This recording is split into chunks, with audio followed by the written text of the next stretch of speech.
If your arm suddenly starts intensely itching today, your first thought is probably, a bug bite or maybe an allergic reaction to a new laundry detergent or something. Right, you're looking for an external cause. Exactly. You probably wouldn't look down at your scratching hand and think, oh, my liver is actively failing. No, I mean, it's entirely counterintuitive. We are totally conditioned to look for the problem exactly where the symptom appears. Right. Well, welcome to today's deep dive. We are looking at this seemingly straightforward but incredibly dense medical slide deck. It's simply titled examhepatitis.pptx. It's classic study guide format, yeah. Yeah, and our mission today is to translate this clinical, highly technical pathophysiology into a fascinating roadmap of, well, what actually happens inside you when your body's major organs are under siege? Because, as it turns out, a failing organ in your abdomen often broadcasts its very first warning signs directly through your skin. Which is wild. So whether you are cramming for a medical exam yourself or you're just, insanely curious about the hidden mechanics of your own body, this deep dive is going to change how you look at every ache, pain, and itch.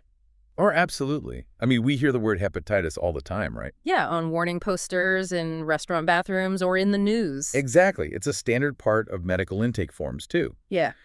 But the clinical data in this deck really strips away the mystery. So let's unpack this. If we break it down to its absolute core etiology. Which is just the medical term for the root cause of a disease, by the way. Right, the root cause. Hepatitis simply means the inflammation and infection of liver cells. Yeah, hepa for liver, itis for inflammation. That is the baseline. But the source material makes this really crucial distinction right out of the gate. We almost always assume hepatitis is just a virus, but it's not exclusively viral, is it? Not at all. The literature clearly outlines that while viruses are obviously the most famous culprits, this exact same severe inflammation can be triggered by external factors. Like what kind of factors? We're talking about harsh chemicals, toxic doses of certain pharmaceutical drugs, or even specific concentrated herbal supplements. Wait, really? So if I'm understanding this right, if someone is exposed to a toxic industrial solvent? Yeah, that chemical can barrage the liver cells to the point where they become just as inflamed and dysfunctional as they would from a viral infection. Wow. Precisely. Because the liver is, well, it's your body's primary chemical processing plant and filtration system. Right, it filters everything. Exactly. So whether the attacker is a microscopic virus or a harsh synthetic chemical, the resulting structural damage looks remarkably similar. That makes sense. However, for the bulk of our deep dive today, the deck focuses heavily on the viral invaders, right? The famous alphabet soup of hepatitis A, B, C, D, E, and G. Yes. And the reason we are focusing there is because the way these viruses operate is, frankly, a terrifying masterclass in biological infiltration. Okay, let's unpack this infiltration, because before we look at the specific letters of that alphabet, the medical notes outline 4 distinct phases of the infection. Right, the universal reaction. Yeah, it shows us how the liver reacts to being attacked, regardless of the specific virus. The internal crisis follows a very strict playbook. Phase 1 is simply labeled viral replication.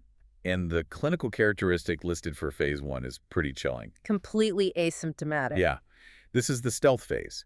If we think of your liver as a massive manufacturing plant, the virus has essentially slipped past the security guards. Just walk right at it. Walked right in. But it's not just hiding in a broom closet.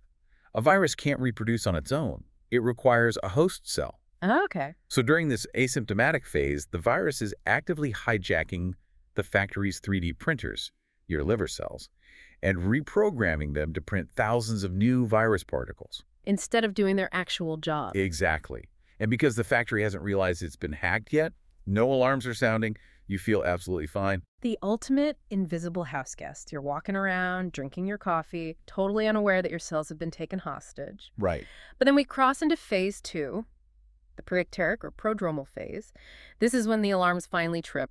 The notes list anorexia. Which, just to clarify, in this specific clinical context means a profound systemic loss of appetite, not the eating disorder. Good clarification. So loss of appetite, along with nausea, vomiting, and pruritus. Severe itching. Yes. This is what we were talking about at the very beginning. Why on earth does a hacked liver make your skin itch? It feels completely disconnected. It does, doesn't it? Yeah. But this perfectly illustrates the systemic nature of the disease.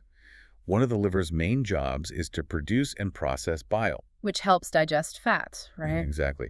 So when those liver cells are inflamed, swollen, and bursting with all those newly replicated viruses, the whole plumbing system backs up. Oh. Yeah, they stop processing bile efficiently. So the bile just gets stuck in the liver. Worse, Yeah. bile salts start to leak and build up in your bloodstream. Oh, wow. As the blood circulates, those chemical salts are eventually deposited right into your skin tissue. Wait, so the pruritus, that severe itching. Is literally your skin reacting to chemical waste Yeah. that your liver is too sick to filter out. That is wild. The itching isn't like an external irritant, it's pollution from inside the house. What's fascinating here is the stark contrast between phase 1 and phase 3. Phase 3 being the ecteric phase. Right. This is when the silent, invisible replication process cascades into undeniable physical markers.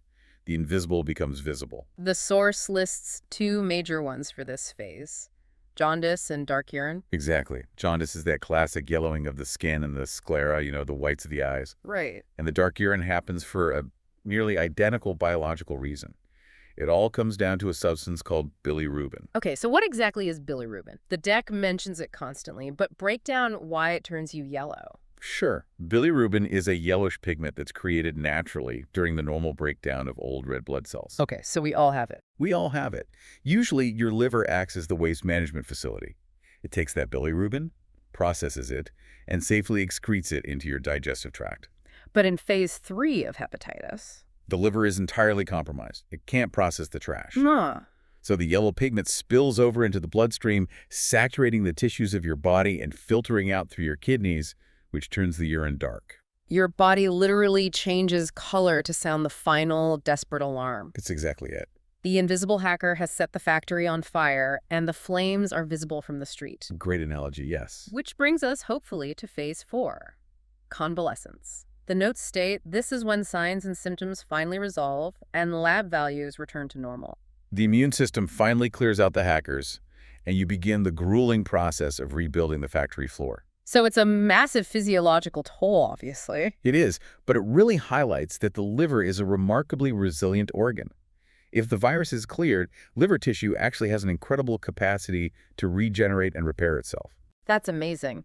So we have this clear picture of how the liver reacts. The silent hack, the chemical waste backup, the yellowing, and the recovery. Right. But if the liver is so well protected deep inside the abdomen, how do these invaders actually breach the body in the first place? The source material categorizes these viruses by their method of entry. Yes, it does. So let's start with the ones that use the front door, our digestive system. That brings us to the environmental threats. Hepatitis A, or HAV, and hepatitis E, HEV. Both of these share a primary transmission method, the fecal-oral route. It is arguably the least glamorous medical term in existence. Definitely. But it paints a very clear, unavoidable picture of why basic sanitation is the foundation of public health. It really is. For hepatitis A specifically, the clinical notes link the spread to drinking contaminated water or eating food prepared by an infected handler who didn't wash their hands properly. It also notes oral-anal contact. Right. It all revolves around microscopic particles of the virus traveling from human waste into the digestive tract of a new host. Here's where it gets really interesting, though. The documentation highlights a very specific risk factor for hepatitis A, eating shellfish caught in contaminated water. Yes. I mean, who would have thought that a fancy seafood dinner could trigger those 4 phases of liver failure? How does a virus get from the water into an oyster? It comes down to how shellfish eat. Oysters, clams, mussels, they're filter feeders. Okay. A single oyster can filter up to 50 gallons of water through its body every single day to extract plankton. 50 gallons? Yeah. So if that water happens to contain even trace amounts of human sewage contaminated with hepatitis A, the oyster doesn't just pass it through. Oh. The virus concentrates and builds up inside the oyster's tissue. So it basically becomes a biological sponge for the virus. Exactly. And Yeah. because we often eat shellfish raw or only lightly cooked, the heat doesn't destroy the viral envelope. You swallow the oyster, and you've just ingested a massive, highly concentrated payload of the virus directly into your digestive system. Right. That is going to make me look at a towering seafood platter very differently from now on. I can't blame you. But the source data does offer a silver lining here. Hepatitis A is generally considered to be not life-threatening, right? Correct. Your immune system is typically able to identify the virus, mount a defense, and push you into that convalescence phase. Okay.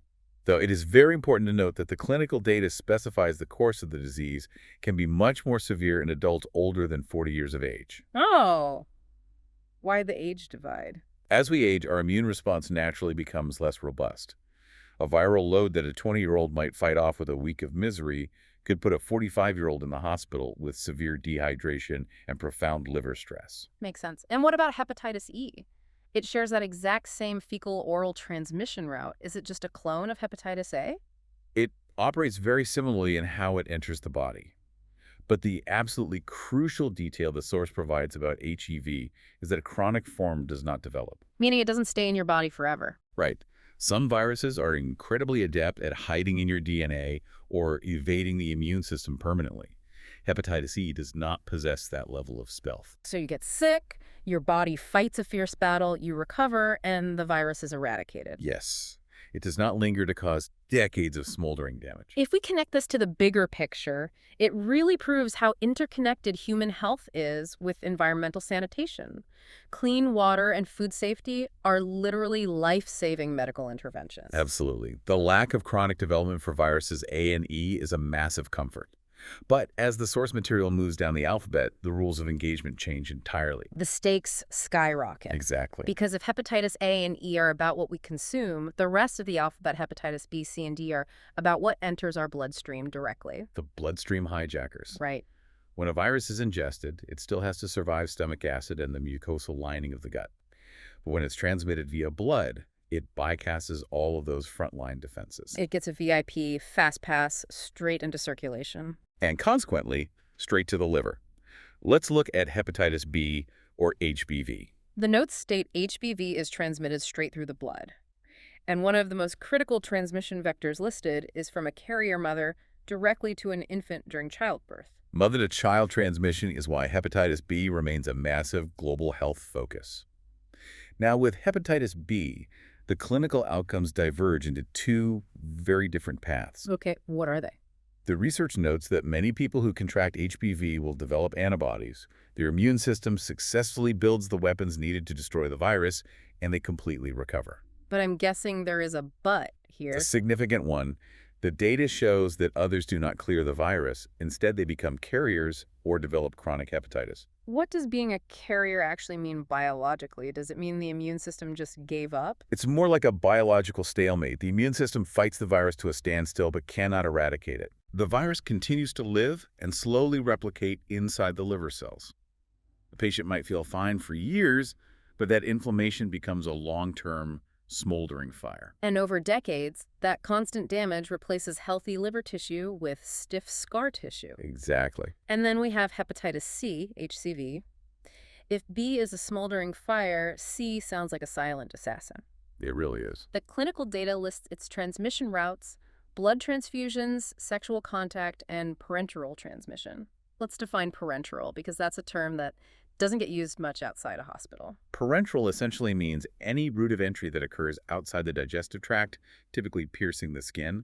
The source specifically gives the examples of sharing intravenous needles or unintentional needle sticks. Which makes hepatitis C a massive occupational hazard for nurses and anyone handling medical sharps. Absolutely. So my initial assumption would be that if a virus bypasses the stomach and gets injected straight into your blood, the symptoms would be violent and immediate. Right, you'd think so. But the scariest bullet point in these notes under hepatitis C contradicts that entirely.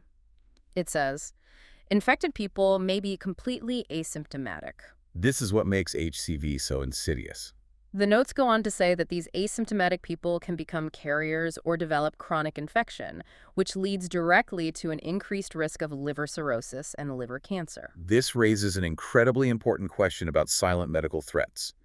The biological mechanism of hepatitis C allows it to evade the immune system's alarm bells with terrifying efficiency. So you could suffer an accidental needle stick. Experience absolutely zero symptoms during that initial replication phase and continue living your life completely unaware. Wow. The virus never triggers the severe jaundice or the dark urine, but 20 or 30 years later, you present to a clinic with late-stage liver cancer. Because the virus has been silently hollowing out the foundation of the factory for decades. Yes. That is genuinely terrifying. It proves exactly why proactive medical screening is so vital. You cannot wait until your skin turns yellow to find out if you have a blood-borne virus. Because by the time the symptoms show up, The structural damage is catastrophic. Right. Oh, and the treatment listed in the source for Hep C protease inhibitors, how exactly do those work? The protease is essentially a pair of chemical scissors. Okay. When the virus is inside the liver cell, it creates long, unusable chains of viral proteins.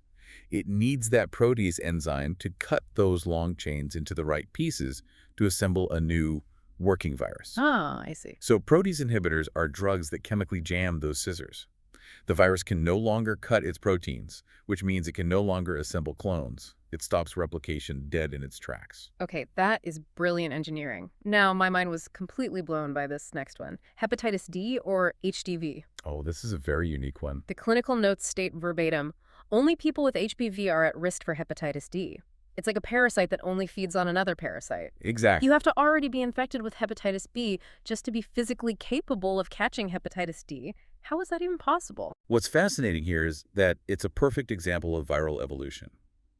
Hepatitis D is classified as an incomplete virus. Incomplete. Biologically, it lacks the genetic instructions required to build its own outer viral envelope. It's essentially a naked piece of rogue RNA. Okay. So, to survive and infect host cells, it has to hijack the surface proteins manufactured by the hepatitis B virus. Wait, so it literally steals the other virus's coat to disguise itself? Exactly. If hepatitis B isn't already present in the liver, manufacturing those coats, hepatitis D is completely harmless. Wow. It cannot function, cannot enter cells, and cannot replicate. It is the ultimate opportunistic hitchhiker. And the medical management mentioned for Hep D is a licensed drug called interferon alpha. Interferon is fascinating. Unlike the protease inhibitors that attack the virus directly, interferon is a synthetic version of a signaling protein your body already makes. It's an immune booster. It's like cranking up the volume on the body's internal emergency broadcast system. It hyperstimulates the surrounding healthy cells to heighten their antiviral defenses, essentially starving the virus of vulnerable hosts. Just to complete the viral alphabet, the etiology list at the very beginning of our source material does mention hepatitis G, or HGV. Right. There is no specific data attached to it later in the notes, but we have to acknowledge its existence. It is part of the viral family. It is bloodborne, much like C, though current clinical understanding shows it to be far less common and generally much less severe. Got it. So given these incredibly high stakes ranging from contaminated shellfish causing a temporary crisis to a silent bloodstream hijacker causing chronic liver cancer, how does the medical field actually fight back? It requires a mix of high-tech lab work and surprisingly basic physiological support. Yeah, the source material transitions into the diagnostics, management, and prevention of this disease. The diagnostic section is where physicians look for those chemical breadcrumbs we discussed earlier. Doctors aren't just looking at the skin for a yellow tint. They are pulling blood. Right. The source lists antibodies and antigens as primary diagnostic tools. That's essentially tracking the immune system's footprint, right? Proving that a war is currently happening inside the body. Precisely. Antigens are the physical pieces of the virus itself, the foreign invaders. Okay. Antibodies are the highly specific, custom-built protein weapons your immune system manufactures to bind to those exact antigens. So if we find Hep C antibodies in your blood, we know your body has encountered the Hep C antigen. Exactly. The notes also list checking ALT, AST, serum bilirubin, and immunoglobulins. We know bilirubin is the yellow waste product, but what are ALT and AST? ALT and AST are vital liver enzymes. Under normal circumstances, these enzymes live securely inside your liver cells, helping to process proteins. But when those liver cells are inflamed, or when they literally burst open because they are overflowing with newly replicated viruses, all of those internal enzymes spill out into the bloodstream. So if a blood test shows massive levels of ALT and AST, the doctor knows the liver cells are actively rupturing. Yes. It is a massive immediate red flag. And immunoglobulins, by the way, are simply the clinical term for the heavy artillery antibodies your immune system deploys during a severe infection. Makes sense. Beyond the blood work, the clinical notes detail the manifestations, the actual symptoms the patient feels. The physical toll. Right. Beyond the liver-specific ones like jaundice, it lists dyspepsia, which is severe indigestion, abdominal pain, generalized aching, malaise, weakness, and nausea. It paints a picture of total systemic misery. You feel like you have the worst, most bone-deep flu imaginable, but it doesn't resolve in 3 days. And the research actually takes the time to explain the why behind two specific symptoms, which I found absolutely fascinating. Oh, the energy aspect. Yes, it states that the weight loss seen in patients is directly associated with the intense inflammation of the liver. But then it says the profound fatigue is due to the infection causing a, quote, decrease in metabolic energy production. That is the most crucial biological insight in the entire text. So what does this actually mean for you, the patient? When you look at the medical management section, the prescribed interventions suddenly make perfect logical sense. How so? Well, yes, they deploy the high-tech pharmacological weapons, hepatitis B, immune globulin for recent exposure, interferon, protease inhibitors. But then they formally prescribe bed rest. They prescribe avoiding alcohol entirely, and they prescribe eating only small, frequent meals. Right, because your metabolic energy production has literally crashed. Your body's power plant is completely offline. You physically cannot process a heavy, large meal because the chemical processing center is broken. You just don't have the energy. Exactly. You have to conserve whatever tiny bit of power you have left just to keep your heart beating and your lungs breathing. And obviously, avoiding alcohol is paramount. Because alcohol is a known toxin that is processed exclusively by the liver. Pouring a toxin over an organ that is actively inflamed and rupturing is like throwing a bucket of gasoline onto that house fire. It perfectly highlights the necessary balance in medical management.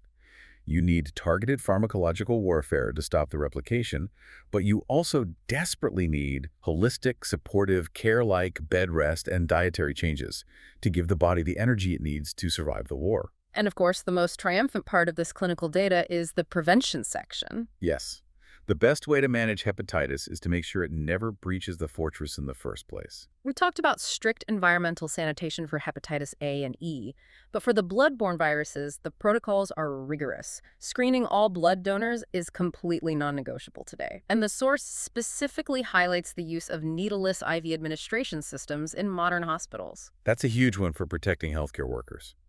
By designing IV systems that don't require sharp needles to inject medication into the line, you completely eliminate the risk of those unintentional needle sticks. Which historically spread hepatitis C among nurses and doctors. Exactly. And finally, the absolute game changer of modern medicine, vaccination. The clinical notes proudly list that we have highly effective vaccines for both hepatitis A and hepatitis B. We don't have to wait for the virus to attack. We can literally hand your immune system the exact blueprints to build antibodies for these specific viruses before you ever encounter them. So if the virus does enter your body, your immune system destroys it before it ever gets a chance to unpack its bags in phase 1. It is incredible. The contrast between the fragile vulnerability of the human body and the sheer ingenuity of modern clinical medicine is really on full display when you study a disease like this. It really is. We've covered a massive amount of ground today, tracing this entire journey from microscopic sewage and filter-feeding oysters to opportunistic viral hitchhikers stealing coats, all the way to modern prevention. A true deep dive. But I want to leave you with a final thought to ponder, based directly on that clinical note about symptoms. We usually think of a virus as just a bug. Right. A localized temporary inconvenience. Something that makes us cough or sneeze or gives us a fever. We view it as an annoyance. But the medical literature explicitly states that the crushing, paralyzing fatigue of hepatitis is due to a decrease in metabolic energy production. It's systemic. Yes, the liver isn't just a passive filter taking out the track. It is the body's energy factory. I want you to imagine your liver as a massive biological battery. I like that. When a highly evolved virus like hepatitis breaches the walls and hijacks that facility, your whole body's power grid goes down. Yeah. The next time you feel a profound wave of fatigue, don't just think about being tired. Think about the unseen, incredibly complex metabolic engines running inside you right now. Think about that quiet, continuous biological engineering happening under the surface, and what happens when that engine is violently forced to power down. It really reframes how you view your own body. Suddenly, those muddy diagnostic waters don't just seem like a simple illness, it's a full-scale systemic grid failure. Thank you for joining us on this deep dive into the liver under siege. Keep questioning the world around you, keep exploring how things work, and we will catch you next time.